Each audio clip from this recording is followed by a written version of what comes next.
Empecemos ya y lo que le mencionaba, vamos a ver el tema del sistema inmune. El sistema inmune como tal, sí requería que pues tuviéramos conocimiento, quizás no tan extenso, pero pues sí hayamos tocado como tal la parte del tejido sanguíneo. Igualmente por objetivo vamos a tratar esta clase, este tema como tal.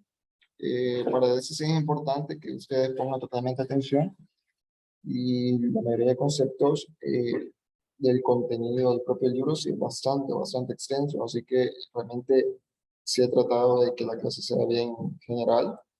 El tema del sistema inmune es un tema bastante complicado, bastante profundo como tal, bastante específico, hace demasiadas clasificaciones y pues el contenido que les vamos a dar ahora quizás no es tan justo con lo que tendrían que ustedes que saber como tal, pero siempre vamos a hacer hincapié en los objetivos para que ustedes se enfoquen en qué tienen que leer y si tienen la oportunidad, o mejor dicho, el gusto por leer el tema ampliamente, pues yo les invito a que lo lean, porque sí es un tema bastante interesante que ustedes van a tener que leer completo, quieras o no, en algún momento, porque les va a servir de base para todas las demás enfermedades que ustedes lean a lo largo que ustedes vayan viendo otras materias o vayan a través de la carrera.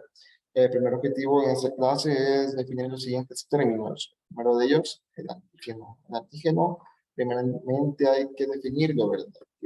Se trata de sustancias reconocidas como extrañas y que provocan respuestas inmunitarias.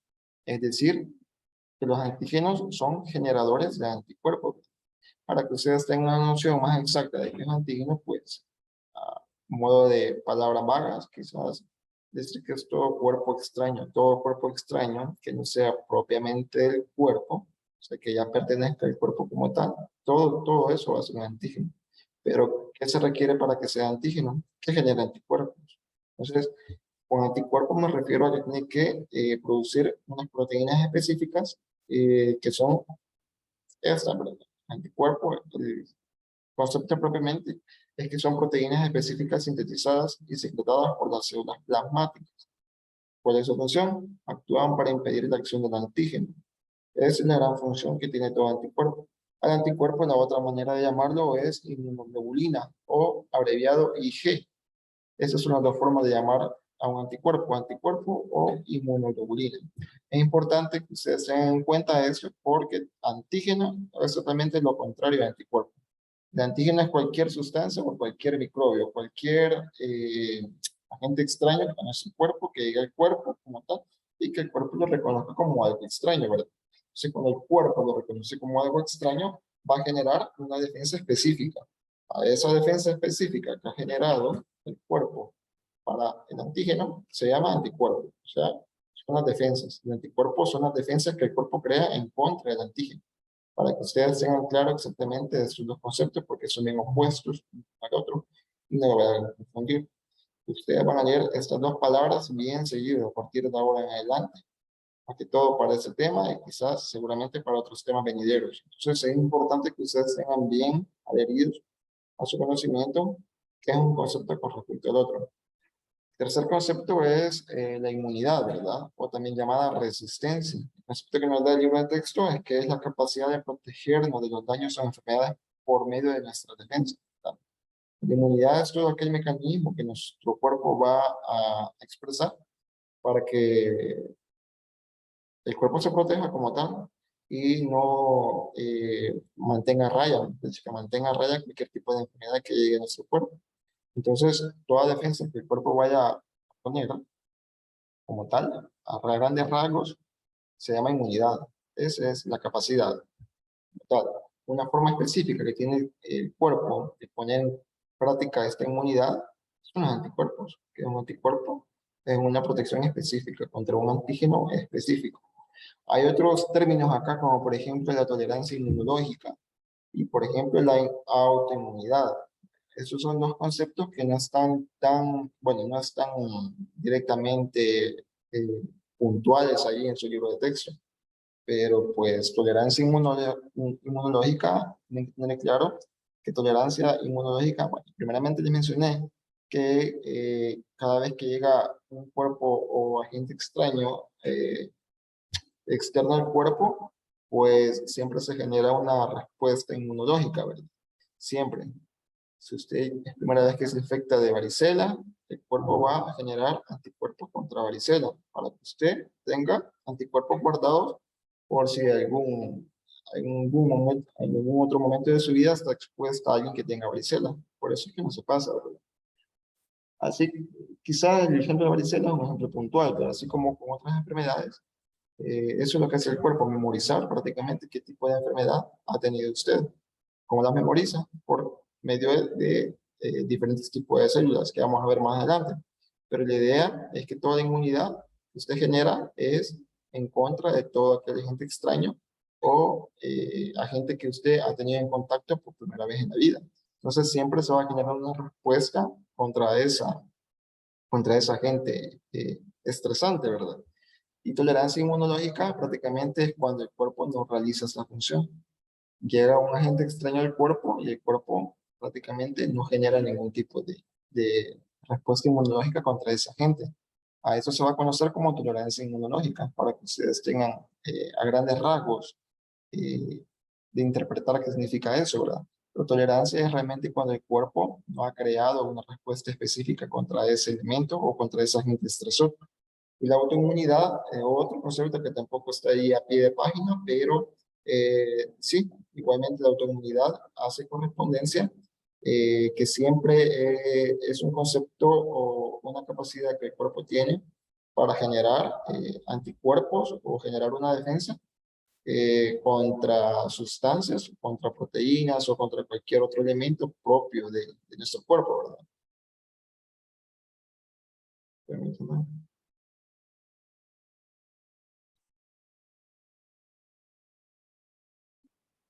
Bueno, entonces mencionaba que la autoinmunidad prácticamente es cualquier daño que el cuerpo le pueda realizar a cualquier, como he dicho, a cualquier tejido del cuerpo propio, porque hay enfermedades específicas en las que el cuerpo se ataca a sí mismo o ataca ciertas partículas, ciertas proteínas o ciertos elementos en el cuerpo, a los cuales normalmente un cuerpo saludable o una persona que no mantenga esa enfermedad no tiene por qué pasarle algo similar, pero pasan ejemplos de estas enfermedades como por ejemplo el VIH, otro ejemplo como el lupus, en el que se producen anticuerpos o se producen inmunoglobulinas específicas contra el cuerpo o contra alguna proteína del cuerpo, y por tanto va a haber enfermedades que estén atacando su propio cuerpo. O sea, ese concepto se va a llamar autoinmunidad, ¿verdad? Cuando el cuerpo se ataca a sí mismo o cuando la respuesta inflamatoria o la respuesta inmunológica está en contra del propio huésped. No sé si queda claro ese concepto de autoinmunidad y tolerancia inmunológica, o alguien que tenga alguna duda con respecto a esos dos, o algunos de los otros conceptos que ya mencionamos, alguna confusión, tampoco. Bueno, pasemos al objetivo número 2, entonces, que es mencionar las células involucradas en el sistema inmunológico. Vaya, aquí les pongo una abreviación. La SFM significa el sistema fagocítico mononuclear.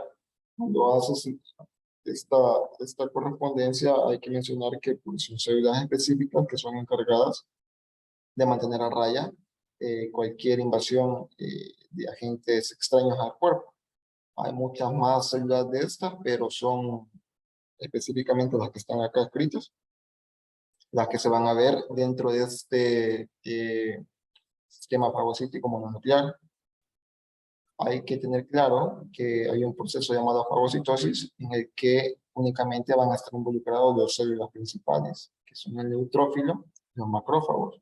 Estas dos células, el neutrófilo y el macrófago, son las únicas dos células del cuerpo o leucocitos como tal que pueden hacer, bueno, son las únicas dos células del cuerpo del sistema inmune que pueden hacer fagocitosis. Son las únicas dos. Los monocitos, mencionábamos que los monocitos son células que pasan en la sangre como tal, pero para hacer su actividad como tal, tienen que transformarse en macrófagos. El macrófago al mismo tiempo, les mencionaba que dependiendo si este se encuentra siempre libre o estático, se va a transformar un macrófago sanguíneo como tal, ¿verdad? Y cuando pasa a formar parte de los tejidos, se puede llamar de diferentes formas. Por ejemplo, cuando el macrófago se transforma en histocito, mejor dicho, hay macrófago que se llama histocito. El histocito es el macrófago que está únicamente en el tejido conectivo. El macrófago que se encuentra en el hígado se puede llamar célula estrellada reticulum endotelial o, su nombre más conocido, células de Kupffer. Ese es el nombre que tienen los macrófagos en el hígado. Por si se les pregunta cuál es el nombre del macrófago del hígado o el macrófago hepático, ¿verdad? Porque tiene un nombre específico. Si usted pone solo macrófago, no está bien porque tiene un nombre específico, ¿verdad? Ustedes ya ven acá, se les está preguntando un tejido específico. En ese caso, en el hígado, es la célula de Kupffer. O si ustedes gustan, lo memorizan mucho más fácil, es la célula estrellada reticulum endotelial. Otra forma de llamarse de macrófago, esta vez en los pulmones, es el macrófago alveolar. En el sistema nervioso se le conoce como la célula de microglia. Esa es su función, fagocitar cualquier tipo de agente extraño en el cuerpo. Y esta es la última forma, que es el macrófago tisular, que ustedes lo pueden encontrar tanto en vaso, en ganglios linfáticos o en la médula ósea roja. Finalmente están las células natural killer. Estas células natural killer, prácticamente vamos a ver más tarde, que es parte de los linfocitos, ¿verdad? De la línea linfocitaria. Entonces, sí hay que tener en cuenta que estas cuatro principales células son las que se ven involucradas en el sistema fagocítico mononuclear, ¿verdad? Y que únicamente el neutrófilo y el macrófago pertenecen o realizan la función de fagocitosis. La fagocitosis, creo que lo mencioné en la clase anterior, cumple su función en el sentido de que la fagocitosis es el proceso mediante el cual estas dos células van a poner en jaque a cualquier tipo de agente que esté invadiendo el cuerpo. Puede ser este agente una bacteria, un virus, un hongo, cualquier tipo de agente estresante o partícula o cuerpo extraño, agente extraño, ajeno al cuerpo, ¿verdad? Entonces, estas dos células van a actuar produciendo fagocitosis. La fagocitosis es un proceso bastante complejo. En el libro se los ejemplifica, pero básicamente consiste en que los componentes o los químicos que cargan ambas células como tal, prácticamente se vierten sobre esos, los absorben primeramente la célula, los hace parte de la misma célula como tal, los mete dentro de su maquinaria metabólica, dentro de su citoplasma, y dentro del citoplasma empieza a vertir estos diferentes organelos con estas sustancias activas que van a hacer que prácticamente la gente como tal, puede ser en este caso un ejemplo una bacteria o un virus como tal, pues desaparezca o sea destruido internamente bajo el proceso de fagocitosis. Y los restos que quedan dentro del citosol o del citoplasma sean expulsados y de esta forma se está cumpliendo el proceso de fagocitosis. Es una de las tantas formas en que el sistema inmune elimina a todo cuerpo extraño. El objetivo número 3 es explicar el origen embriológico del sistema fagocítico mononuclear. Creo que esta imagen ya la vimos varias veces, pero otra vez la tenemos acá, porque es la que mejor nos ejemplifica prácticamente el origen embriológico. Mencionábamos que siempre hay una gran célula madre pluripotencial que va a dar paso a una célula madre mieloide y a una célula madre linfoide. En la célula madre linfoide, vamos a ver que se pueden producir diferentes tipos. Son mucho más variados y mucho más múltiples los subtipos que se pueden dar a partir de una célula madre mieloide que las que se dan en la célula madre linfoide. La célula madre linfoide, para que se recuerde por su nombre, linfoide, hace referencia que únicamente produce linfocitos como su producto final. Y en el caso del linfocito B, o célula B, que produce los plasmocitos o células plasmáticas. Las inmunoglobulinas que mencionábamos al principio, o anticuerpos, están producidas por estas células, por el plasmocito o célula plasmática. Es la única célula que produce esos anticuerpos.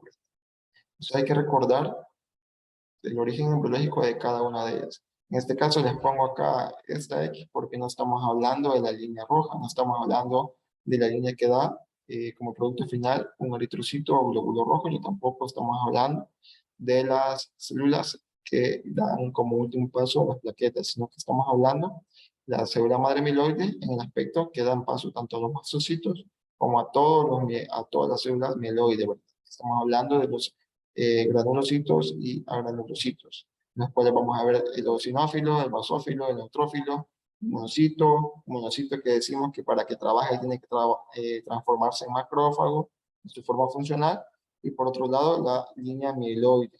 Es importante que ustedes recuerden cuál es el precursor de cada una de las células. La gran ventaja es que pues, tienen nombres muy similares, ¿verdad? Si es linfocito, es un linfoblasto, su precursor. Si es una célula granular, que no sea linfocito como tal, estamos hablando que su precursor siempre va a ser un mieloblasto, seguido del nombre que le corresponde. Entonces es bien fácil memorizarlo en ese sentido. Creo que la demás complejidad son las unidades formadoras, que también suelen ser llamadas las células progenitoras, ¿verdad? Entonces las células progenitoras, recuerden que están hablando de las células o de las unidades formadoras de colonias. A eso hace referencia cuando nos mencionamos que son células progenitoras. Entonces es importante que ustedes recuerden exactamente cuál es el precursor de cada uno.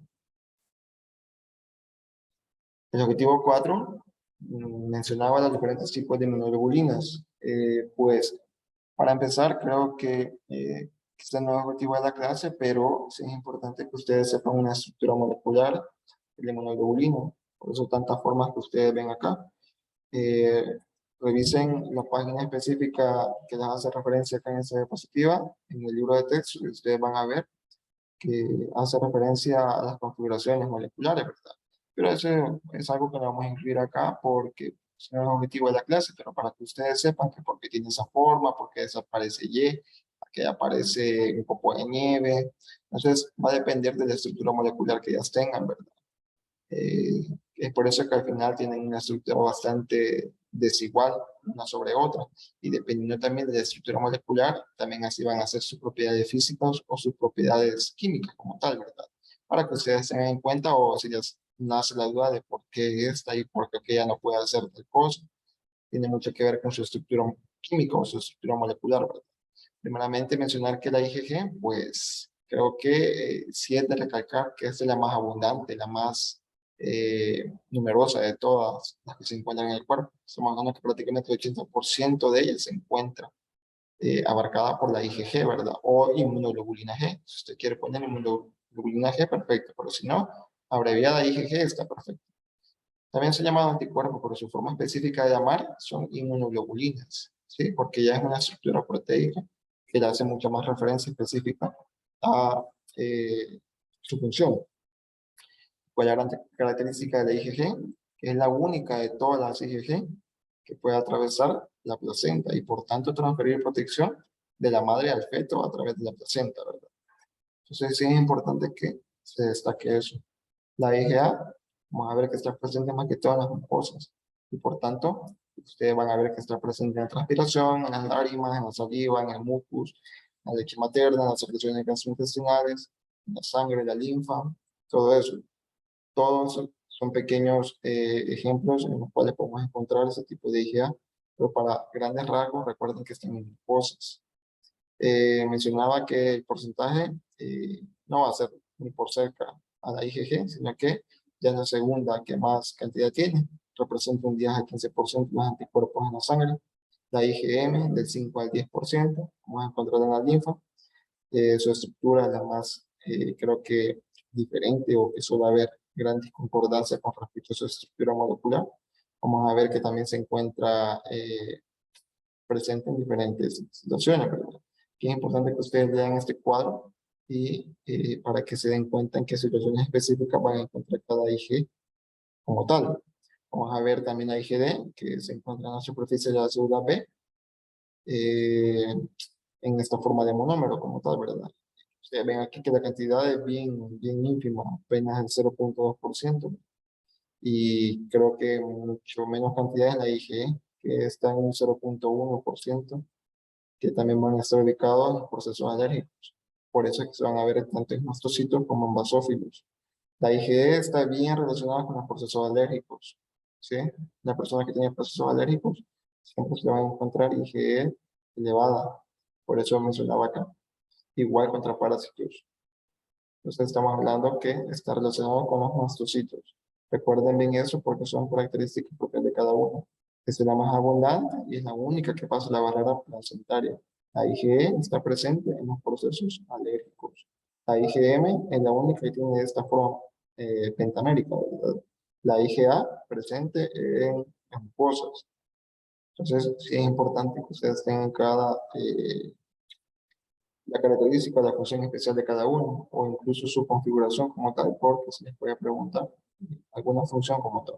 Más que todo las principales, en cuanto a cantidad, en cuanto a función, es importante que ustedes se detengan y revisen atención ese apartado en el libro. El objetivo 5 es explicar la circulación de los linfocitos de los órganos linfoides para incorporarse al sistema sanguíneo. Vaya, esto es un poco amplio y quizás no voy a hacer sí voy a hacer mayor énfasis, pero el proceso está bien desglosado y muy complejamente explicado en el libro de texto. Pero sí es importante que ustedes sepan por lo menos los pasos básicos que pues sigue los linfocitos para agregarse a la circulación como tal. Les sigue apareciendo la página. Es verdad. Hola, ¿todo me Me escucha? parece. Ok, Sí, ok. Vale, vamos a empezar primeramente. Hay que hacer hincapié primeramente para tener el recorrido o la forma en que se incorpora el sistema sanguíneo. Tienen que recordar exactamente cuáles son los órganos, los tejidos linfáticos primarios. Los tejidos linfáticos primarios es más que todo la médula ósea, con el mismo esquema donde se encuentra para que ustedes hagan relación donde se encuentra la médula ósea roja. Acá ustedes pueden encontrar médula ósea roja. Justamente es un ejemplo de hueso húmero, ¿verdad? En la epífisis, ahí encontramos médula ósea, pero podemos encontrar en otro tipo de huesos que lo mencionamos en la clase anterior. Pero un órgano primario es esa, la médula ósea. Y el otro tejido primario es el timo.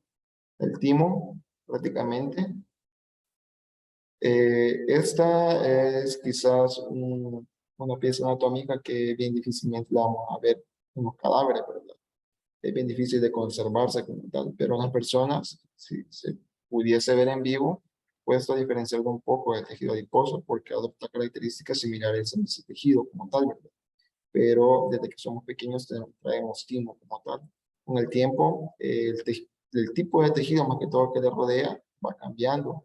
Pasa de areolar, pasa a tejido adiposo, se rodea de ese tipo de tejido y por tanto empieza con diferencias físicas o estructurales que le dan una característica que pareciera que no fuera timo, sino como que si fuera tejido adiposo.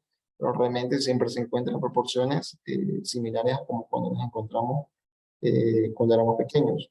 Entonces sí es un órgano bastante importante porque ya vamos a ver las funciones que recluta cada una de ellas, pero recuerden que siempre la médula ósea y el timo son los clasificados como órganos y tejidos linfáticos primarios. Como número 2, recuerden ustedes cuáles son los tejidos linfáticos secundarios. Acá únicamente van a quedar los ganglios linfáticos. Aquí tienen un ejemplo de ganglio linfático como tal. Ven las características microscópicas, ven que se puede encontrar cuando se hace un corte a través de ellos. Un ganglio linfático a gran escala, eso es macroscópico. Aquí está prácticamente entre músculos. Aquí les hacen las especificaciones, como se ve un nervio, como se ve un vaso linfático y cómo se ve el propio ganglio como tal. Si usted lo corta, un corte transversal, o cualquier tipo de corte que le quiera hacer para ver su interior, usted va a encontrar todas estas capas. Entonces es importante porque en el libro les hace diferentes hincapiés en que en cada una de sus porciones hay que mencionar que tiene una cápsula, hay que mencionar que tiene una corteza externa, que tiene una médula, que es todo lo más central, todo lo que va al centro. Entonces, en todo ese tipo de tejido están ubicados diferentes tipos de linfocitos, ¿verdad? O de tejidos de glóbulos blancos, células blancas como tal, ¿verdad?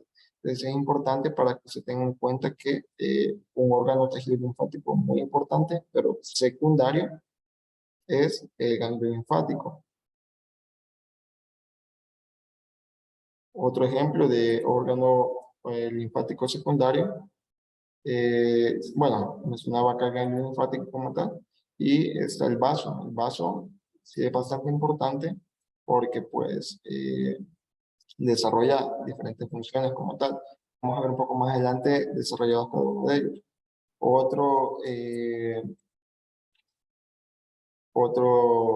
otro ejemplo importante son todos estos sacos que se encuentran, que les ponen un pequeño ejemplo de cómo se ve en la vida fetal, ¿verdad? Cada saco linfático como tal. Ustedes tienen que ver exactamente que cada uno de estos órganos o tejidos linfáticos pues tienen su función específica. Ya vamos a ver un poco más adelante cada función como tal, pero sí es importante para que ustedes tengan en cuenta cuál es el paso que sigue. Primeramente, siempre se crean o se maduran los leucocitos o los linfocitos, perdón, como tal, los linfocitos se maduran prácticamente en el timo como tal.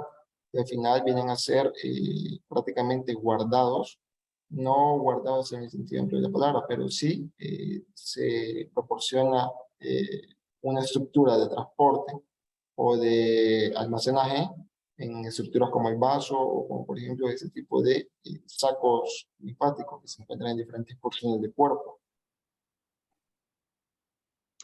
Vemos un mapa más completo acá, que vamos a ver todas las ramificaciones del tejido linfático como tal. Vemos el ejemplo de la médula ósea, acá en la epífisis del fémur. Vemos el vaso como tal.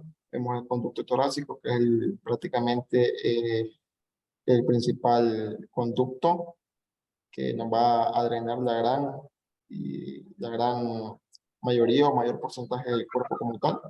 Acá vemos todo el área que el conducto torácico en su trabajo de drenar el cuerpo de linfa ve prácticamente abarca la gran totalidad del cuerpo y únicamente deja de lado la parte del miembro superior derecho. Estamos hablando de quizás 20% del cuerpo que deja libre. El otro 80% prácticamente está ocupado o drenado por el conducto torácico, que es este que hace correspondencia del lado izquierdo. El lado derecho va a estar regido más que todo por el conducto linfático derecho. Son los principales conductos que drenan la linfa totalmente. Vamos a ver también un ejemplo de cómo se hace una transposición o un drenaje directamente del capilar linfático a las vénulas o, bueno, directamente a las vénulas se puede, o a la circulación como tal.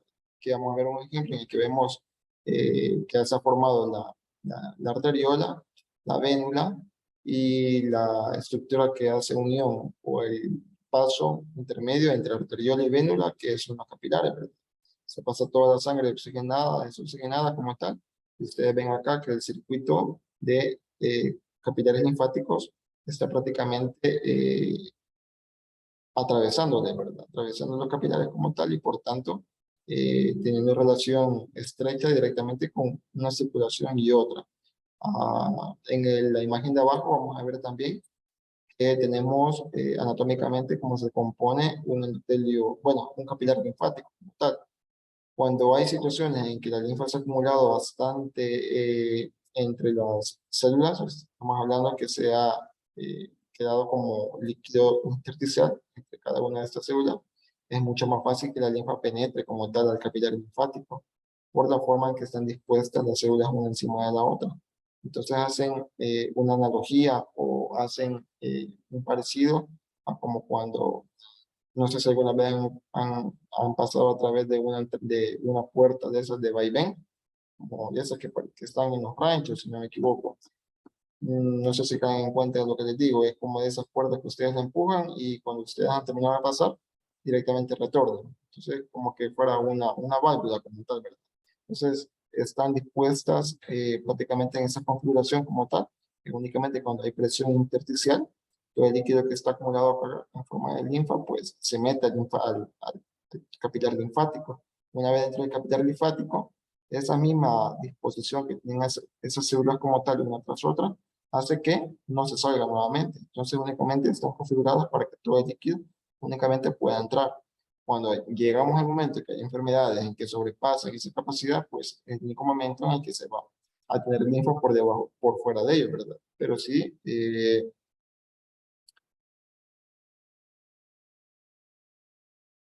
es importante que, pues, tener en cuenta que está diseñado para que la linfa siempre se mantenga dentro del capilar linfático.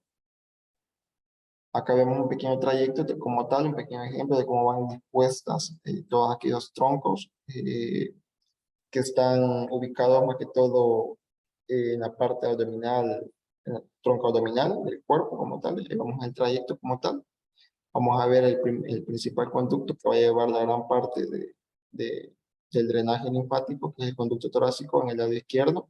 Y vamos a ver por otro lado el tronco derecho, ¿verdad? En el que vamos a ver que se termina de drenar la parte que no fue drenada por el conducto torácico izquierdo.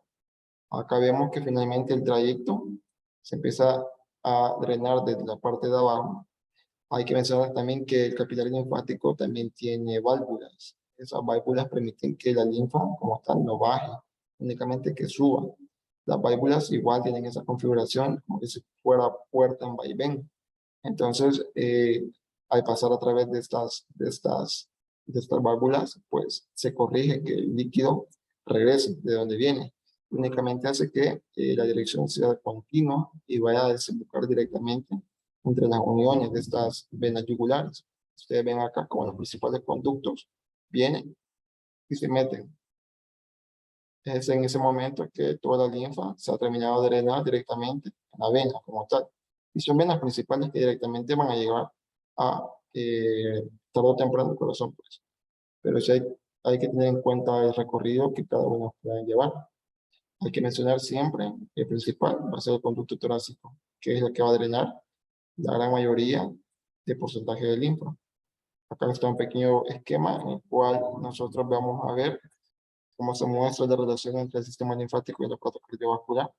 Acá ustedes ven prácticamente un resumen de lo que acabamos de estar viendo.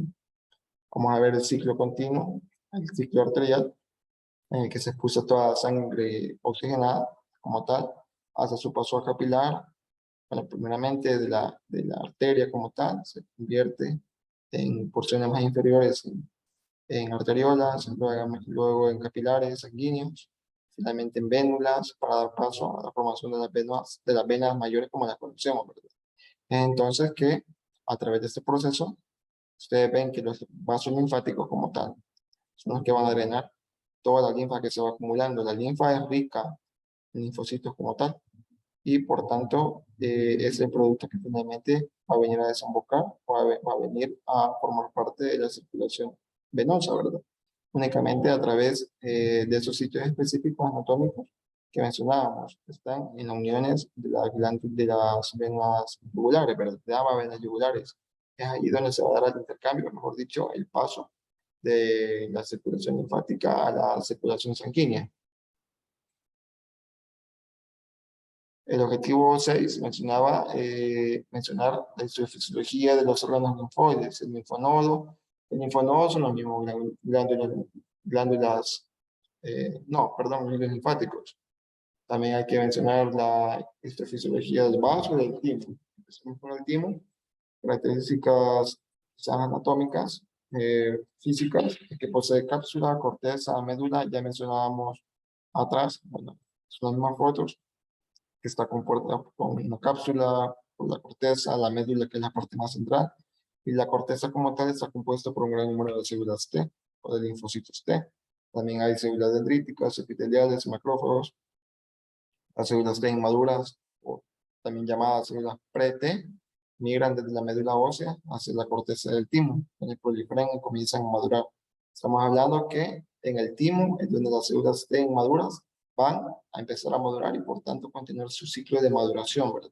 Esto es bastante importante porque, pues, por eso es un órgano primario, porque termina madurando las células o los linfocitos T. La médula está compuesta al mismo tiempo por células dispersas, entre ellas las células T maduras, que son las que acabamos de mencionar, terminado el proceso, células epiteliales, células dendríticas y macrófagos. Las células T o linfocitos T que salen del timo a través de la sangre migran hacia los ganglios linfáticos, el vaso y otros tejidos linfáticos para el almacenaje que les mencionaba, ¿verdad? Quizás no es realmente la función del almacenaje que tengan tanto el vaso como los otros órganos, pero pues una gran parte de estos linfocitos ya madurados van a terminar siendo almacenados en los demás tejidos linfáticos. Con la edad, el tejido linfoide es reemplazado por infiltración grasa, que lo vuelve más amarillento y lo que da falsa impresión de que su tamaño se reduce. Quizás también lo que mencioné al principio, de que pues ya anatómicamente, si ustedes ven en vivo el timo, prácticamente no le van a encontrar mayor diferencia, como se ve un tejido adiposo, que es un tejido amarillento que ustedes ven en otras partes del cuerpo. Es que la persona también tiene bastante abundante tejido adiposo. Entonces pueden llegar a confundirlo con este cuerpo o tejido hepático, perdón, tejido adiposo, por la coloración como tal y por la configuración que toma físicamente. Finalmente, antes de atrofiarse, el timo llena los órganos y tejidos linfáticos secundarios como células T. Ahí lo que mencionaba, ¿verdad? Que una vez terminan de madurar las células T como tal, pasan todo su proceso de maduración ahí como tal y finalmente llegan a reclutarse. Hay una gran cantidad que no terminan por ni siquiera ser almacenadas, sino que se desechan o entran en un proceso de apoptosis, ¿verdad? Pero el porcentaje lo especifica directamente en el libro de texto. Sí es importante, pero para que ustedes tengan la noción de qué cantidad de todas las células como tal, o del linfocito T, que termina madurándose ahí, finalmente son las que se van a ocupar, cuáles no. La otra parte es los ganglios linfáticos, que también son llamados linfonodos. Ellos se ubican aproximadamente en un número de 600 aproximadamente, si no es que más, a lo largo de los vasos sanguíneos, dispersos por el cuerpo, ya sean tanto en forma superficial y profunda de los tejidos. Tienen una estructura como tal de un ganglio linfático cortado, en el que ustedes puedan ver que tanto tienen todas estas características físicas, anatómicas, que poseen una cápsula de tejido conectivo denso, un parénquima que se divide en corteza, que puede dividirse al mismo tiempo esa corteza en una corteza interna y una corteza externa, y también la médula. Y una médula, finalmente, que contiene células B, células plasmáticas y finalmente los macrófagos. La gran función del ganglio linfático, ¿cuál es? Es que funcionan como filtro ante sustancias extrañas. Todo tipo de agente extraño que llegue al cuerpo, pues tiene que pasar por los ganglios como tal para que pueda hacer una difusión o una multiplicación a través del tejido sanguíneo. Y se topan con ganglios linfáticos como tal. Su función va a ser primeramente reclutar o mantener, o mejor dicho, montar una respuesta inmunológica o inflamatoria en contra de ese agente extraño.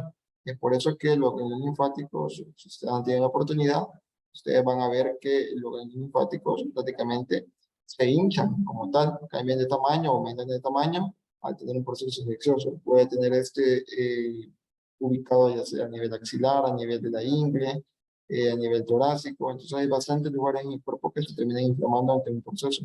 Hay enfermedades que ustedes padecen un cuadro de fiebre al principio y sienten que se les crecen algunas chibolitas como tal, algunas pelotitas. Son los ganglios linfáticos que han crecido de tamaño porque empieza la actividad o ha llegado un agente invasor directamente a ese ganglio y por tanto se empieza a montar una respuesta inmunológica que empieza a reclutar o a activar los linfocitos que ya estaban guardados en ellos.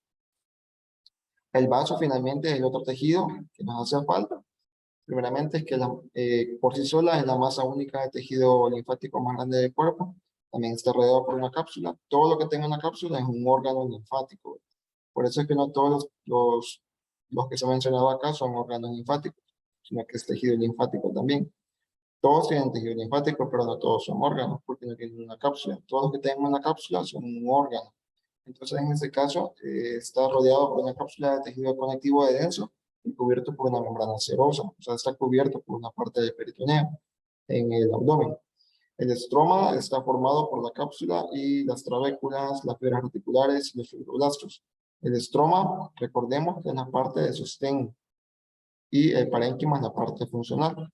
Al mismo tiempo nos dice que el parénquima está formado por la pulpa blanca y la pulpa roja, que es lo que contiene cada una de ellas. La pulpa blanca es una parte interna del parénquima, ¿verdad? Así como también la pulpa roja. La gran diferencia es que en la pulpa blanca está totalmente concentrado en linfocitos y macrófagos, y la pulpa roja es la parte que está totalmente vascularizada. Seguramente por eso son los nombres tanto blanca como roja, ¿verdad? Por el tipo de célula que está en su gran mayoría predominando en cada una de estas áreas.